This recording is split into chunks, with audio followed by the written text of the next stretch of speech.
Israeli military is planning for a possible U.S. strike on Iran before the president leaves office. That comes from the news site Axios. Meantime, the Associated Press reports that Iran has ordered its allies to hold off on provocative actions, at least they give the United States a reason to strike. Now, Gardner, former advisor to the late Prime Minister Margaret Thatcher and director of the Margaret Thatcher Center for the Freedom at the Heritage Foundation. Now, good to see you as always. If that reporting by the AP is right, that Iran has told their allies to hold off, perhaps the saber rattling is working.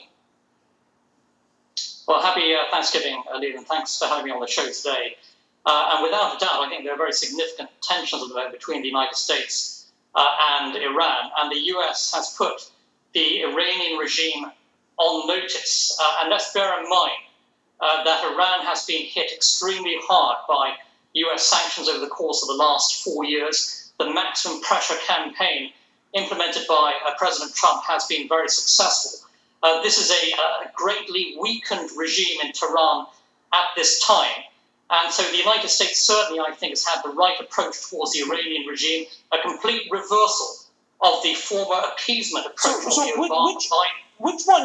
Which one should the Iranians fear? A President Trump looking to have a strike that then puts a new Biden administration into the position of having to finish the job, if you will? Or should the Iranians fear Israel and Saudi Arabia, worried themselves that they're not going to have the same kind of lockstep backup in a U.S. President Biden that they did in President Trump, and they might strike?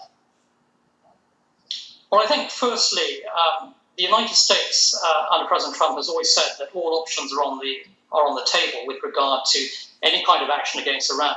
That doesn't mean that an attack on Iran's nuclear facilities are imminent. But, of course, the US always has plans in place as a last resort. Now, with regard to Israel, they have deep-seated concerns, of course, about Iran's nuclear program, as does the United States. And the Israelis reserve the right as well to strike against Iran's nuclear facilities. And let's not forget that Iran's stockpile of uranium is 12 times the accepted limit. So Iran is in complete violation of all previous agreements. This is a regime that is absolutely... I spent years in the Middle East waiting for the Iran strike that never happened. Canceled so many vacations when the war drums were beating. Just real quick, and we want to get back to this issue of Saudi Arabia and Israel being so more closely aligned than they were 4 years ago.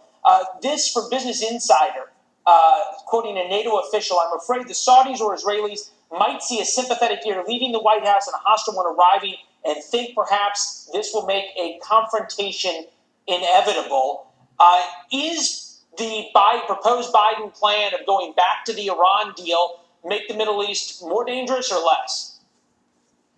I think if the United States returns to the disastrous Iran nuclear deal, the JCPOA, we will have a far more dangerous world, a far more dangerous Middle East. It will embolden the Iranian regime. Well, you agree with that. The Israelis agree with that, and the Saudi ambassador to the UN told me he didn't think anyone would be naive enough to go back to it. Niall, thank you.